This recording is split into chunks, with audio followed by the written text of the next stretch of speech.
Assalamualaikum warahmatullahi wabarakatuh. Waalaikumsalam warahmatullahi wabarakatuh. Bismillah, alhamdulillah, wassalatu wassalamu ala rasulillah, wa ba'du. Qala rabbi shrah li sadri, wa yassir li amri, wa hlul 'uqdatam min lisani yafqahu qawli. Allahumma iftah lana hikmataka wa alaina min huzaili rahmatika ya arhamar rahimin. Rabbi zidna ilma warzuqna fahma.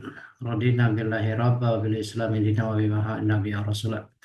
Adik-adik sekalian, marilah sama-sama kita mulai pembelajaran kita ini pada pertemuan kelima, yaitu yang terkait dengan penciptaan manusia. Namun sebelum kita mulai, ini masih ada mahasiswa yang belum buka kamera. Apakah karena harus di absen ya? Jadi terus yang buka kamera aja yang di absen barangkali ya. Di pertemuan kelima ini kita membahas tentang penciptaan manusia. Ini waktunya agak singkat tapi penjelasannya padat. Jadi nanti tolong diperhatikan dengan seksama ya.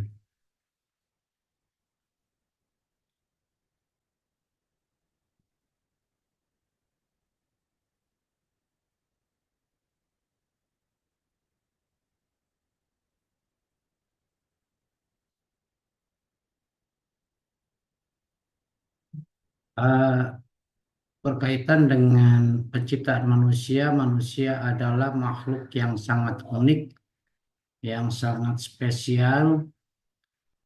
Sam- Sejak sejak mulai ada perkembangan ilmu pengetahuan, penelitian manusia itu sampai saat ini belum selesai-selesai.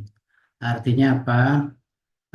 Manusia adalah makhluk yang unik, dia yang meneliti, dia juga yang ya sampai ini belum selesai. Namun dengan ketidakselesaiannya itulah keunikan manusia, gitu ya. Manusia itu ya, manusia itu di dalam Al-Qur'an disebut dengan Al-Insan, ya. Disebut juga dengan Anas, disebut juga dengan Al-Abad, dan disebut juga dengan Bani Adam atau Bashar. Ada juga disebut Bashar ya. Kalau disebut al-insan, berarti manusia itu suka, senang, jinak, ramah, atau makhluk yang sering lupa.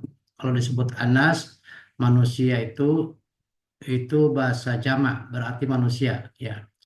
Al-abad, jamak dari kata al-insan. Al-abad berarti manusia sebagai hamba Allah dan Bani Adam sebagai anak cucu Adam. Kalau disebut bashar, itu berasal dari tanah. Ya. Di dalam manusia itu diberikan potensi oleh Allah Subhanahu wa taala di dalam Al-Qur'an ya, unsur-unsur manusia. Yang pertama jasad.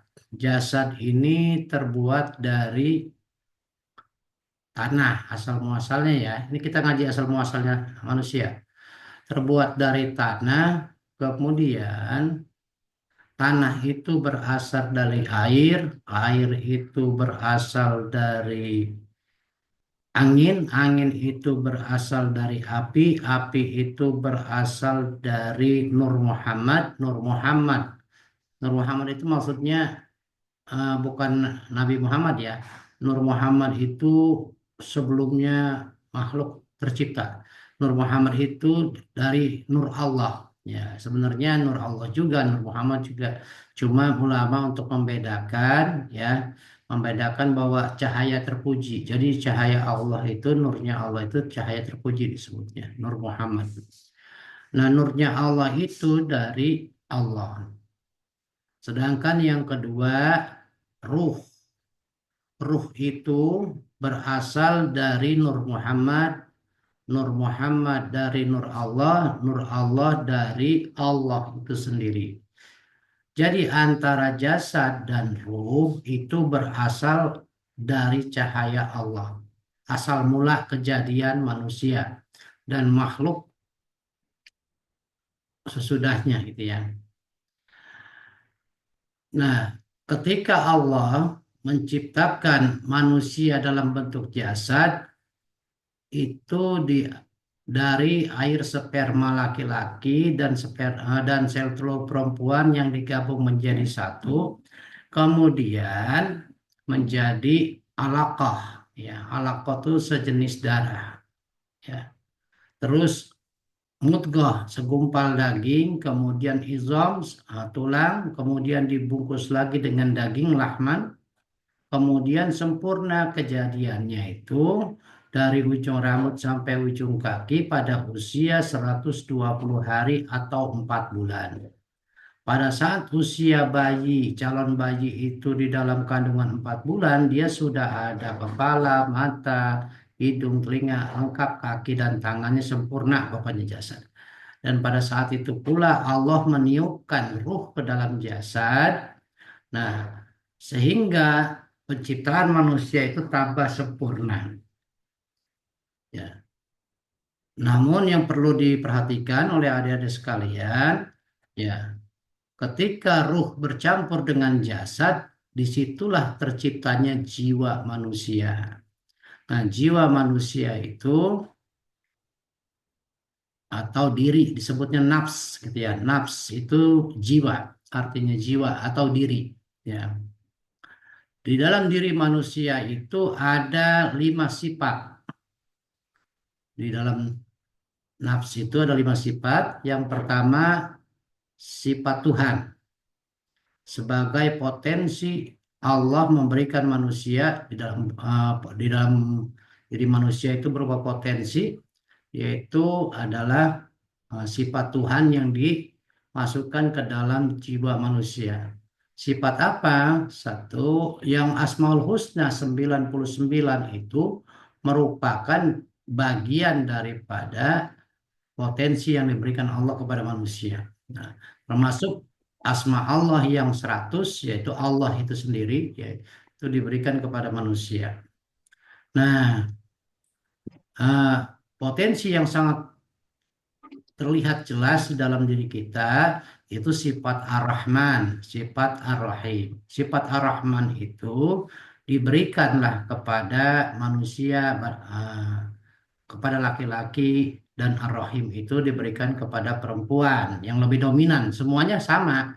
Ar-Rahman, Ar-Rahim, laki-laki dan perempuan juga sama, cuman lebih dominannya laki-laki kepada Ar-Rahman, perempuan kepada Ar-Rahim. Contohnya bagaimana?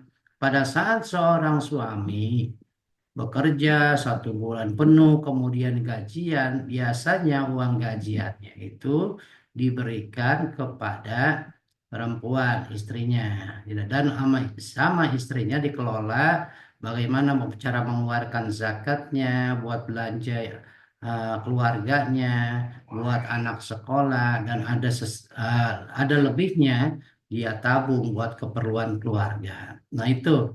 Nah, makanya perempuan itu diberikan sifat ar-rahim karena sangat saking sayangnya uang yang diberikan amanat dari suami, ya, uang yang amanat yang diberikan suami untuk dikelola, dia irit-irit pengeluarannya.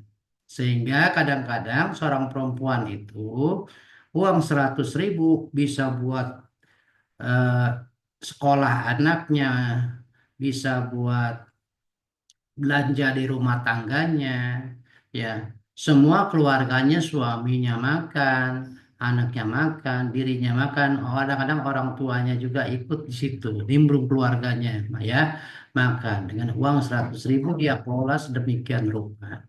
Kemudian, nah, kalau dibandingkan dengan laki-laki, laki-laki kadang-kadang makan bakso 100.000 itu ya habis sendirian, beda dengan perempuan. Ya, perempuan itu sangat luar biasa.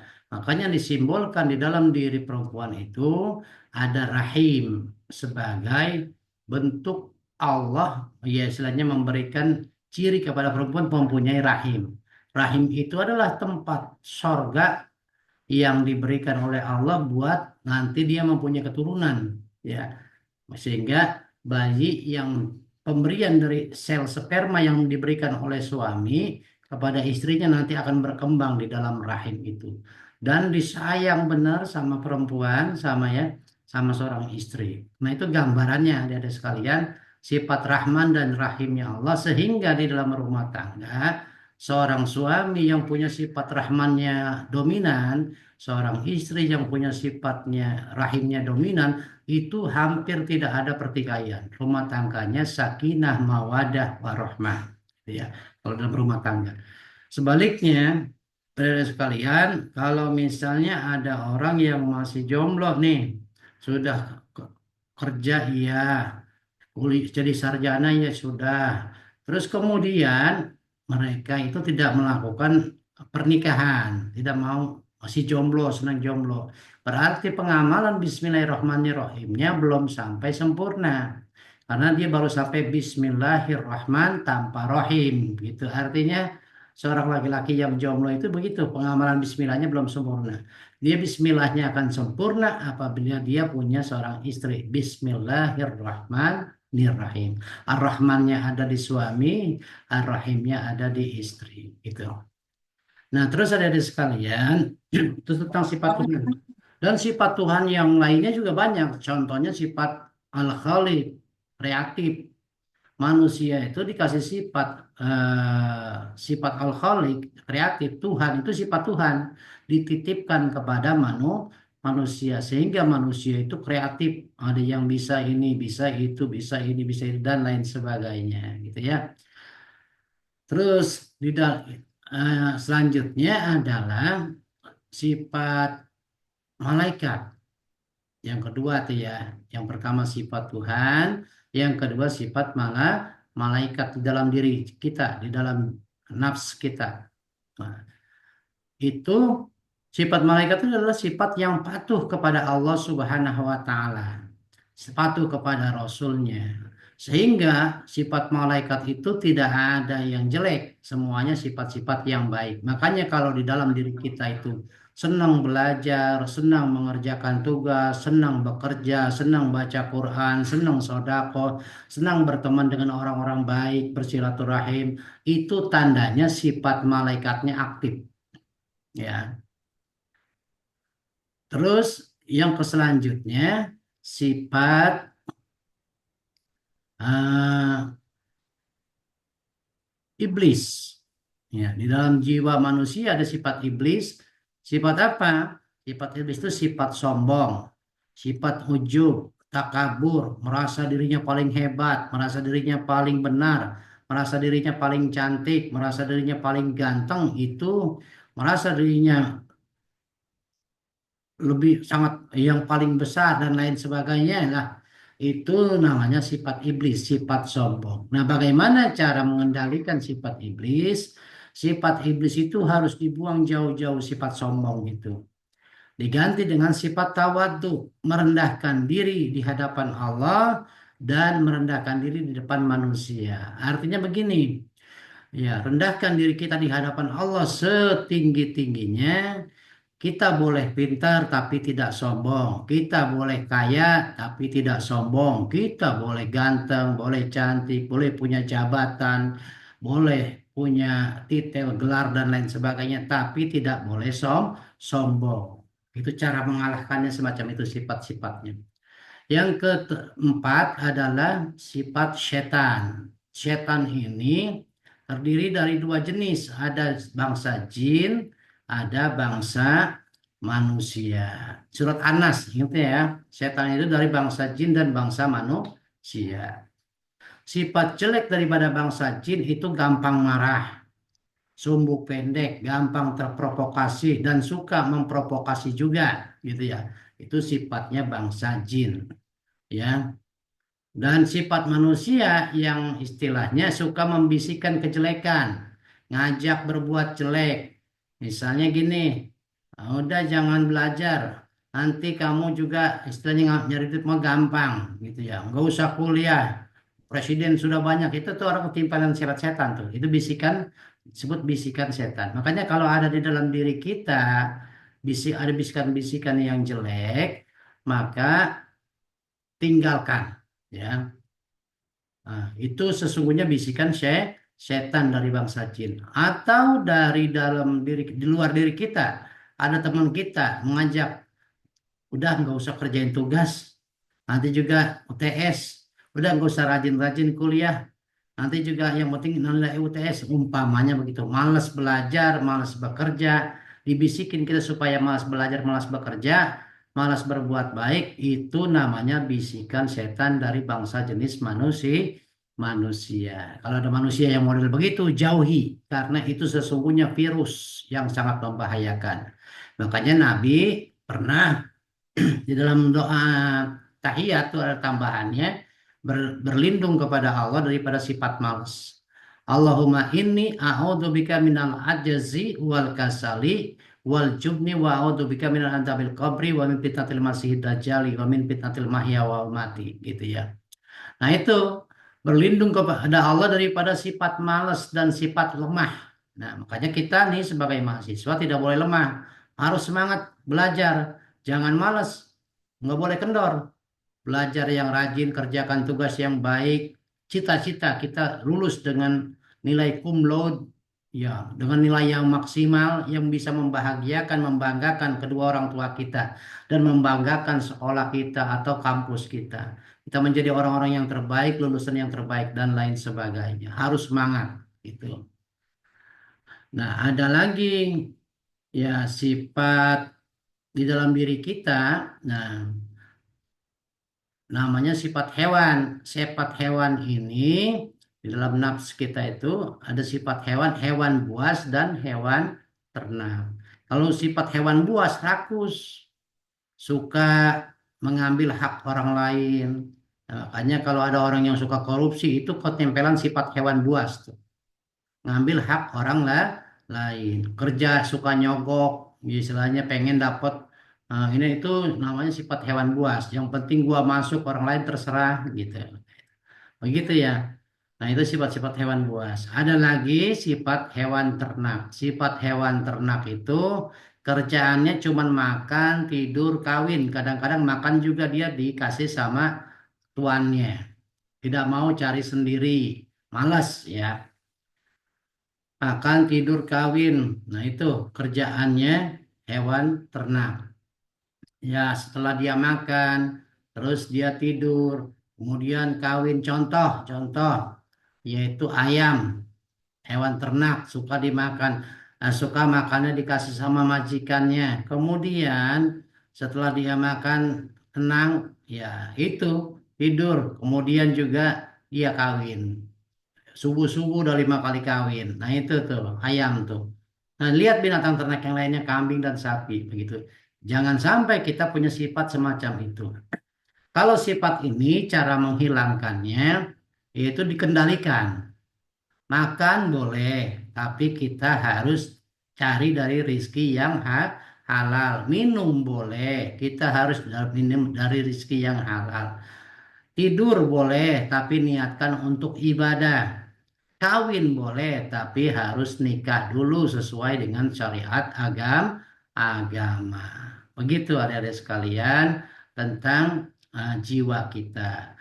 Nah, jiwa kita itu makanya dijelaskan di dalam Al-Quran setelah ruh masuk ke dalam jasad, Allah menjelaskan di dalam Quran surat Asyam wa nafsi wa masawaha fa'alhamaha fujuraha wa taqwaha.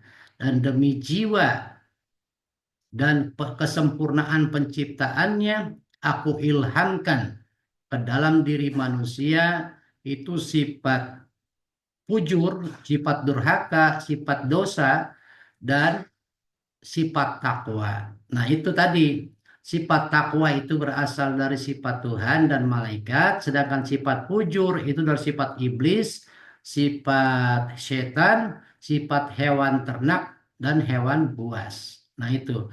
Dan yang tiga itu sifat iblis, setan dan hewan itu harus dikendalikan. Kalau tidak dikendalikan, maka dia itu manusia tidak akan hidup sempurna. Dia selalu berada di dalam kezoliman. Gitu ya. Kita harus perbesar sifat takwa kita, sifat Tuhan, kasih sayang, dan juga sifat malaikat yang taat sama aturan-aturan Allah. Nah, itu yang kita harus perbesar, kita jaga. Kendalikan sifat yang tadi. Dengan cara bagaimana? Dengan cara memohon pertolongan Allah, berlindung daripada godaan setan yang terkutuk, berlindung daripada godaan sifat pemalas. Ya, berlindung dari sifat-sifat yang jelek, dari godaan iblis, dari godaan setan, dan sifat-sifat pemalas. Kita berlindung kepada Allah. Karena hanya berlindung kepada Allah, kita akan selamat di dunia maupun di akhirat. Kemudian, di dalam diri manusia juga ada kolbun. Kolbun itu tempat, ah, kalau di Mekah itu disebutnya Baitullah, itu Baitullah, Ka'bah itu adalah Baitullah jasad, sedangkan kolbun itu Baitullahnya di dalam hati, dalam diri manusia. Rumahnya Allah itu bahasanya di dalam hati manusia, yang di dalam kolbun ya, di dalam diri. Makanya kalau kita zikir tuh di dalam hati, di dalam jantung kita tuh, di jantung kita tuh karena ada sifat yang lima tadi. Sifat Tuhan ada, sifat malaikat ada, sifat iblis ada, sifat setan ada, sifat hewan juga ada di dalam diri manusia, di kolbun itu. Makanya itu harus dibanyakan caranya, harus banyak berzikir, mengingat kepada Allah. Nah, terus kalau kita sudah ingat sama Allah itu nanti, nah yang disebut tadi Nur Muhammad di dalam diri kita itu aktif.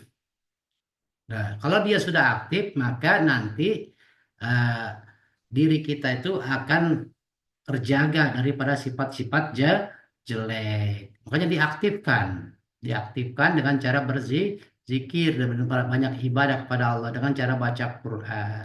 Gitu. Nah, pikir itu adalah pikiran. Nah, pikiran ini ada dua, ada pikiran baik, ada pikiran jelek. Pikiran baik itu datangnya dari tadi sifat takwa. Sedangkan pikiran jelek daripada godaan setan. Sifat licik gitu ya. Nah, makanya harus dikendalikan. Dengan apa? Dengan akal. Akal manusia itu adalah akal itu adalah makhluk yang taat sama Allah Subhanahu wa taala. Dia tidak pernah membantah. Dia selalu mengajak ke dalam kebaikan. Makanya akal manusia itu adanya di uh, otak kita ya, di atas otak kita di ubun-ubun, terus di situ ada otak tengah dan itu difungsikan karena di situ ada cahaya Tuhan yang harus difungsikan dengan cara berzikir kepada Allah. Kalau orang itu dalam hidupnya akalnya yang mengendalikan hawa nafsunya, maka orang itu akan selamat. Sebaliknya, apabila orang dalam hidupnya itu dikendalikan oleh hawa nafsunya, senangnya berbuat jelek, dia sukanya berbuat jelek, maka orang tersebut hidupnya akan berantakan dan dia berada dalam kesesatan. Tapi kalau misalnya akalnya yang berdominan, yang bisa mengendalikan seluruh anggota tubuhnya, maka insya Allah hidupnya rapi, sholatnya rajin, ibadahnya rajin, kuliahnya rajin, ngerjain tugasnya rajin, dan banyak hal-hal yang baik semua dia kerjakan. Insya Allah tuh kalau akalnya bagus. Nah, di sini ya di bawahnya kemudian ada aspek histori ciptaan manusia-manusia disebut Bani Adam. Lihat saja di dalam surat Al-A'raf ayat 31. Aspek biologis manusia disebut dengan panggilan bashar, mencerminkan sifat-sifat fisik kimia biologisnya. Di surat Al-Mu'minun ya, itu dari seripati tanah itu ya, yang tadi yang saya sebutkan, yang dari alaqah, mudghah, izoman, bakasalon izoman lahma gitu ya. Tadi itu di surah Al-Mu'min. Ini penciptaan manusia nih. Nanti di THB di UTS ini ada nih. Nah, surat Al-Mu'minun ayat 33. Terus dari kecerdasan manusia disebut insan, yakni makhluk yang terbaik. Tuh, innal insana gitu ya. Laqad khalaqnal insana fi ahsani taqwim. Manusia itu adalah yang terbaik, yang diberi akal sehingga mampu menyerap ilmu pengetahuan di dalam surat Ar-Rahman ayat 3 sampai 4. Ar-Rahman, 'allamal Qur'an, khalaqal insan, 'allamahul bayan, gitu ya. Nah, itu itu dijelaskan bahwa Ar-Rahman khalaqal insan. Nah, Allah telah menciptakan manusia alamahul bayan dan mengajarkan manusia tentang dan penjelasan-penjelasannya secara detail. Terus Dari aspek sosiologisnya manusia disebut anas yang menunjukkan sifat berkelompok sesama jenis. Artinya manusia itu masuk makhluk sosial, harus menjalin persaudaraan yang erat karena manusia asalnya dari jiwa yang satu. Secara fisiknya dari Nabi Adam, kalau secara ruhnya dari nurnya Allah atau dari cahyopannya Allah berasal dari yang satu. Nah, karena kita berasal dari yang satu, berarti kita sedunia ini adalah bersaudara. Bersaudara walaupun kita beda suku bangsa, beda agama, kita sedunia ini bersaudara. Berasal dari fisik, berasal dari Nabi Adam, ya, dari Nur Muhammad tadi, dan dari ruh juga berasal dari Nur Muhammad. Semuanya itu dari diri yang satu. Makanya kita itu harus saling menghormati, saling menghargai, baik oleh teman seagama, satu suku, maupun berbeda agama, berbeda suku. Kita harus saling menghormati, saling menghargai satu sama lainnya. Nah, terus ada sekalian, nah, dari aspek historis penciptaan manusia, ya, Al-Quran tidak merinci secara kronologis penciptaan manusia menyangkut waktu dan tempatnya. Namun Al-Quran menjelaskan titik-titik penting dari titik-titik manakah kehidupan itu bermula. Ayat-ayat Al-Quran yang menegaskan bahwa asal-usul manusia bersifat air, tadi sudah dijelaskan ya, asal-asal usul kehidupan hewan juga tadi sudah dijelaskan ya. Nah, manusia itu hampir tubuhnya hampir 70% sampai 90% itu air. Di dalam darah kita, di kulit kita, di daging kita pasti ada air. Di tulang kita. Tadi kan gini, ya ada di sekalian tuh. Tadi saya lupa menjelaskan. Ya, manusia itu dari tanah. Tanah itu dari jadinya daging dan kulit. Ya, sedangkan air itu jadinya tulang. Di dalam tulang juga ada air juga tuh sumsum tuh ya. Terus, waduh, waktunya tinggal sedikit nih. Tinggal 10 menit lagi ya. Terus eh, angin itu jadinya otot di kita, sedangkan api jadinya darah. Makanya kalau ada orang yang suka panasan, itu disebut panas darah gitu ya. Naik darah dan lain sebagainya itu, yang sifat-sifat itu. Dari kesemuanya sifat itu berasal dari Nur Muhammad, nurnya Allah, gitu ya. Komponen biologisnya dari turab dari tanah yang gemuk atau tanah lempu, tanah turab itu debu ya, tanah yang gembur gitu ya, yang subur maksudnya. Tin itu lemah, tanah lempung. Tinul lazib, lempung yang pekat, yang lengket. Salsalun, lempung yang dikatakan seperti kalfakhar, tembikar. Salsalun min hamai masnun, dari lempung dari lumpur yang dicetak seperti bentuk ya. Sulalati mintin, dari saripati lempung ya. Dan air yang dianggap sebagai asal usul seluruh kehidupan. Surat Al-Furqan ayat 45. Reproduksi keberadaan manusia, ya keberadaannya asal usul manusia itu dilihat dari reproduksinya. Banyak sekali dijelaskan dalam Al-Quran. Manusia berasal dari nutfah, ya, dari mani yumna, ya, atau setetes sperma yang ditumpahkan. Tadi itu yang suka memberi kepada perempuan ya. Berarti jumlah yang sangat kecil yang sering diartikan sebagai setetes air ya.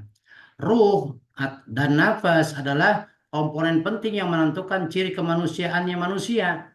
Firman Allah, ingatlah ketika Tuhanmu berfirman kepada para malaikat, sesungguhnya aku akan menciptakan manusia dari tali. Maka apabila telah kusempurnakan kejadiannya, aku tiupkan pada ruh, kepadanya ruh ciptaanku, maka hendaknya kamu bertersungkur dan bersujud kepadaku. Nah itu, biar paham tuh ya. Jadi tadi ditiupkan ruh itu oleh Allah Subhanahu wa taala, dan mereka bertanya kepadamu tentang ruh. Katakanlah ruh itu termasuk urusan Tuhanku dan tidaklah kamu diberi pengetahuan kecuali sedikit saja. Nah, ruh itu adalah getaran ilahiyah atau getaran sinyal ketuhanan sebagaimana rahmat. Tadi yang disebut Rahman dan Rahim itu ya. Nah, kita jadi manusia ini adalah merupakan rahmat daripada Allah Subhanahu wa ta'ala. Nikmat dan hikmah yang kesemuanya itu sering dirasakan sentuhannya, tetapi sukar dipahami hakikatnya. Sentuhan getaran ruhania itulah yang menyebabkan manusia dapat mencerna gitu ya, nilai-nilai belas kasihan. Tadi sudah sifat Rahman dan Rahim, kejujuran, kebenaran, keadilan. Makanya kalau kita ingin menjadi manusia sempurna, harus belas kasihan kepada seluruh makhluk dan harus jujur dalam setiap keadaan. Sehingga nanti kita akan mencapai kebenaran dan kita akan mampu berlaku adil kepada diri kita dan kepada siapapun. Gitu. Syaratnya satu, belas kasih kepada seluruh makhluknya Allah. Yang kedua, jujur di dalam diri kita. Sebagaimana sifatnya baginda Rasul, ya, sidik, amanah, patonah, tablik itu sifat jujur itu kalau dipelihara sama kita, maka kita akan menjadi manusia mulia dan besar di hadapan Allah Subhanahu wa taala. Istilah nafas banyak tersebar di dalam Al-Quran. Istilah nafas memiliki pengertian yang sangat terkait dengan aspek fisik manusia. Gejolak nafas dapat dirasakan menyebar ke seluruh tubuh karena tubuh manusia merupakan kumpulan dari miliar-miliar sel yang hidup yang saling berhubungan. Ini perlu Anda ketahui, adik-adik sekalian, yang disebut ruh itu cahaya di dalam diri kita, itu energi. Makanya kita bisa ke sana kemari, bisa hidup ke sana kemari karena kita itu ada energi. Nah, energi yang membeku jadinya fisik, ya. Sedangkan energi ruh itu adalah cahaya yang mengalir kepada seluruh tubuh kita dari ujung rambut sampai ujung kaki. Sehingga kita bisa merasakan diri kita hidup. Nah, hidup itulah sebenarnya karunia Allah dan rahmat Allah yang harus disyukuri. Napas bekerja dengan, nah, cirinya manusia itu hidup, manusia itu, makanya ruh itu disebutnya juga nafs, ya, napas, ya. Napas itu ada di hidung, makanya kalau manusia ditinggalkan oleh ruhnya, maka sudah tidak bernapas. Jadi napas itu adanya di dalam, ruh itu adanya di dalam napas dan juga mengalir di dalam darah, energi, gitu ya. Makanya lihat, kalau orang yang sudah meninggal, darahnya akan membeku. Jantungnya sudah tidak berdetak, napasnya sudah tidak naik turun, gitu ya. Itu ciri-cirinya. Makanya nafs itu di Al-Quran disebut nafs. Itulah diri kita yang sebenarnya. Ruh itulah diri kita yang sebenarnya. Yang dapat dirasakan menyebar ke seluruh bagian tubuh manusia dan manusia merupakan kumpulan dari miliar-miliar sel hidup yang saling berhubungan. Jadi diri kita ini sebenarnya sel-sel yang menyatu sehingga kelihatan ganteng cantik itu karena ada Nur Muhammadnya itu, ada ruhnya itu, ada nurnya Allah. Nafs bekerja sesuai dengan bekerjanya sistem biologis manusia. Hubungan antara nafs dan fisik manusia demikian erat, meski sukar untuk diketahui dengan pasti bagaimana hubungan itu berjalan. Nah, dua hal yang berbeda, mental dan fisik dapat menjalin interrelasi sebab akibat. Kesedihan dapat menyebabkan mata mengeluarkan siaran, ya, mengeluarkan siaran. Kesengsaraan membuat badan kurus, ya. Terus dikenal pula istilah psikomatik, yaitu penyakit-penyakit fisik yang disebabkan oleh masalah-masalah kejiwaan. Orang yang jiwanya tidak tenang, tidak jujur, maka dia akan, ya, mentalnya akan terganggu. Itu merasa dirinya banyak dosa dan lain sebagainya. Begitu ada sekalian, pada intinya kalau kita sudah mengendalikan jiwa kita, tadi ya, potensi yang sudah berikan nama Tuhan kepada kita, sifat Tuhan, sifat malaikat itu dijaga baik-baik, dipelihara. Terus sifat setan, sifat iblis, sifat hewan dikendalikan supaya kita menjadi manusia sempurna. Kalau kita jiwa kita sudah bisa mengendalikan sifat iblis, sifat setan dan sifat hewan, maka jiwa kita disebutnya nafsul mutmainnah, jiwa yang tenang. Itulah yang disebut oleh Allah, dijelaskan oleh Allah di dalam Al-Qur'an. Ya ayat Tuhan nafsul mutmainnah irji'i ila rabbiki radiyatan mardiyah fadkhuli fi ibadi wadkhuli jannati. Wahai jiwa yang tenang, kembalilah kamu kepada Tuhanmu dalam keadaan ridha dan diridhai. Terus berkumpullah kamu dengan hamba-hambaku yang menjadi hambaku, masuklah kamu ke dalam sorgaku. Adkhuli fi ibadi wadkhuli jannati. Itu ada dari sekalian penjelasan tentang manusia. Kalau kita ingin hidup sempurna, satu harus bisa mengendalikan jiwa kita yang sifat yang jelek harus dikendalikan supaya menjadi sifat yang taat kepada Allah Subhanahu wa taala. Peliharalah sifat ketuhanan, sifat Rahman Rahim dan asma Allah yang lainnya, sifat ya asma Allah yang 99 dan 100 dengan itu diberikan oleh oleh Allah kepada kita, dan kendalikan sifat-sifat yang jelek supaya kita jiwa kita menjadi baik semuanya sehingga kita menjadi manusia sempurna atau insan kamil. Kalau kita disebut insan kamil, maka insya Allah kita termasuk manusia yang sempurna, yang insya Allah kalau meninggal akan masukkan dan surganya Allah Subhanahu wa Ta'ala. Ya, kita menjadi orang yang sukses di dunia dan sukses di akhirat sesuai dengan harapan kita dan doa kita. Itu saja barangkali ya, penjelasan tentang manusia, karena ini waktunya sudah habis, masih banyak ya, masih banyak tuh. Ah, untuk selanjutnya nanti setelah Zoom ini selesai, kerjakan tugas yang bagus ya. Maksudnya banyak manusia, mahasiswa yang mengerjakan asal-asalan. Kerjakan tugasnya pertama dipoto video pembelajarannya, terus diresum video pembelajaran yang ada di e-kampus. Kemudian jawab soal-soal yang seperti ini nih dengan baik dan benar dengan menggunakan slide yang ada. Nanti kalau sudah demikian nilainya jadi 100. Kalau lihat UTS-nya apa jelek, jadi bisa mengcover itu semuanya. Jadi nilainya jadi bagus. Kalau nilainya tugas mandirinya 100, UTS-nya kebetulan jelek, jadi bisa tercover dengan itu sehingga nanti kita lulus. Kalau tugas mandirinya jelek, UTS-nya jelek, ntar sayang, yang rugi Anda sendiri. Kalau bisa upayakan sampai 100 nilainya ya.